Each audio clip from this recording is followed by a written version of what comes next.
घमंड नहीं करना चाहिए। एक बार एक किसान भगवान से बहुत ही नाराज हो गया। किसान बहुत मेहनती था।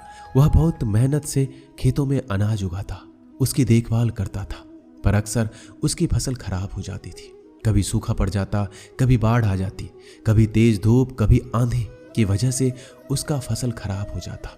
एक दिन वह किसान गुस्से में आसमान की ओर देखकर भगवान से कहा, हे ईश्वर, आपको लोग सर्वज्ञाता मानते हैं, आप सब जानते हैं, कहते हैं कि आपकी इच्छा के बिना एक पत्ता भी नहीं हिलता। मुझे तो लगता है कि आप छोटी सी छोटी बात भी नहीं जानते। आपको ये भी नहीं पता कि खेती बाड़ी कैसे करते हैं। अगर आप जानते होते तो हर समय जो बाढ़, आंधी और तूफान आते हैं वो कभी नहीं आते।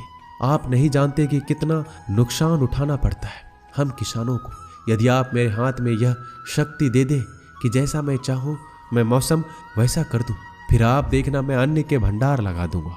भगवान इस किसान के तीखे वाक्य सुनकर मुस्कुरा रहे थे और किसान के सामने प्रकट होकर बोले, मैं आज से तुझे यह शक्ति देता हूं, तुम अपनी खेतों पर तुम्हारी जैसी इच्छा हो।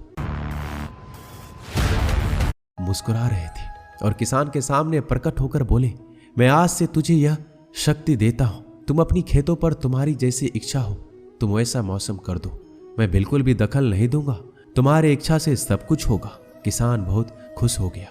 किसान ने गेहूं की फसल अपने खेत में बोई। जब उसे लगा कि खेतों को धूप चाहिए तो खेतों को धूप मिले, जब पानी बरसना चाहिए तब पानी बरसे। आंधी, तूफान, बाढ़ कुछ भी अपने खेतों पर आने नहीं दिया। किसान के खेत में इस वर्ष ऐसी फसल हुई जैसे कभी नहीं हुई थी। हरी भरी लहलहाती फसल। मन ही मन वह बहुत ही खुश हो गया और सोचने लगा, अब सबूत के साथ दिखाऊंगा भगवान को कि इसे कहते हैं शक्ति का सही उपयोग। मेरी सफलता देखकर उन्हें अपने नियम जरूर बदलने पड़ेंगे। कुछ दिन गुजरे, फसल कटने को तैयार हो गए। किसान बहुत उत्सुकता के साथ फसल को काटने लगा, पर जैसे ही उसकी नजर गेहूं की बालियों पर गया तो उसने अपना सिर पीट लिया। वह रोने चिल्लाने लगा। गेहूं की एक भी बाली के अंदर गेहूं का दाना नहीं था, सारी बालियां अंदर से खाली थी। किसान बहुत दुखी हो गया।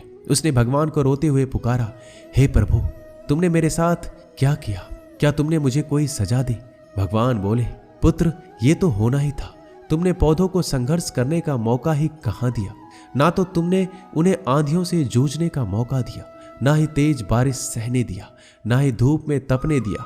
एक भी चुनौती का सामना तुमने उन्हें नहीं करने दिया, इसलिए सारे पौधे अंदर से खोखले रह गए। जब आंधी, तूफान, तेज बारिश और